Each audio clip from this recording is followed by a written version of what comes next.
the United States is planning a significant shift in its naval strategy.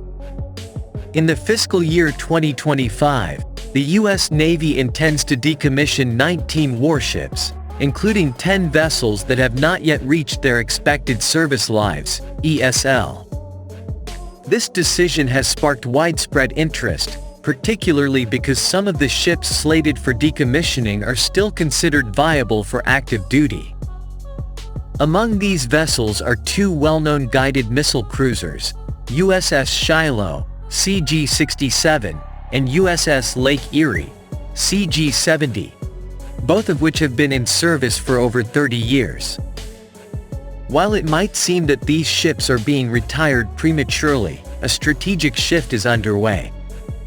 Instead of continuing their roles as frontline combat ships, the USS Shiloh and USS Lake Erie could be repurposed as logistic support assets, LSAs, providing essential logistical support to other military operations within the U.S. Navy. However, these are not the only ships affected. The decommissioning plan also includes other notable vessels, such as the USS Philippine Sea, CG-58, and USS Normandy, CG-60, both of which have reached or surpassed their expected 35-year service life. These ships have played crucial roles in the history of naval warfare, and their potential transition to logistic support assets can be seen as a way to honor their legacy while adapting to the evolving needs of modern naval strategy. This decision also raises an important question for U.S. allies, including the Philippines. Given the close ties between the U.S. and the Philippines, there is a possibility that some of these decommissioned ships could be donated or sold to the Philippines to bolster its naval defense. This could be a significant opportunity for the Philippines to enhance its naval capabilities without the need for substantial investment in new ships. If the Philippines were to receive these ships, it would not only strengthen the country's navy but also deepen military cooperation between the two nations. With the backdrop of increasing tensions in the South China Sea and the importance of maintaining maritime sovereignty, accepting these ships could be a strategically significant move for the Philippines. However, this decision is not without its challenges. The Philippines would need to consider the costs of maintenance, modernization, and operation of these ships. While these vessels may no longer meet modern U.S. standards, they could still be valuable assets if properly upgraded and operated. The decision to accept these ships would reflect the Philippines' long-term vision for its maritime defense. Considering all these factors, it will be interesting to see whether the Philippines seizes this opportunity to strengthen its navy and reinforce its strategic partnership with the United States. This decision by the U.S. Navy has broader implications that are worth considering, especially for us.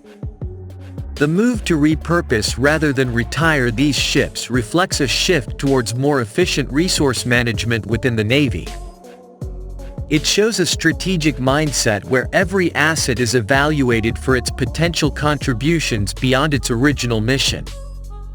The U.S. Navy is not just discarding these ships, they are integrating them into a wider, more comprehensive plan that aligns with their future goals and operational needs.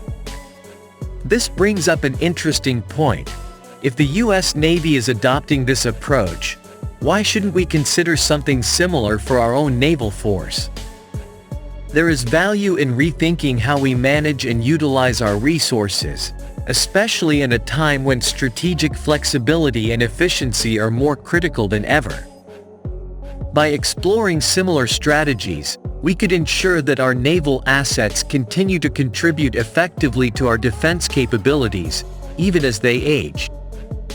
This approach also sends a powerful message. It demonstrates that the U.S. Navy is forward-thinking, continuously adapting its strategies to meet the challenges of tomorrow. They recognize that the battlefield is constantly evolving, and so must their tactics and resource management.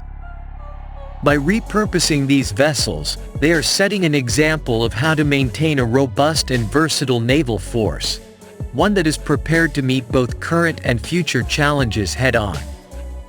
So, while these ships may be leaving their roles as frontline warships, they are far from being written off. Instead, they are being given a new mission, one that will see them continue to play a vital role in supporting and sustaining the U.S. Navy's global operations. It's a move that underlines the importance of adaptability and resourcefulness in maintaining a powerful and effective military force.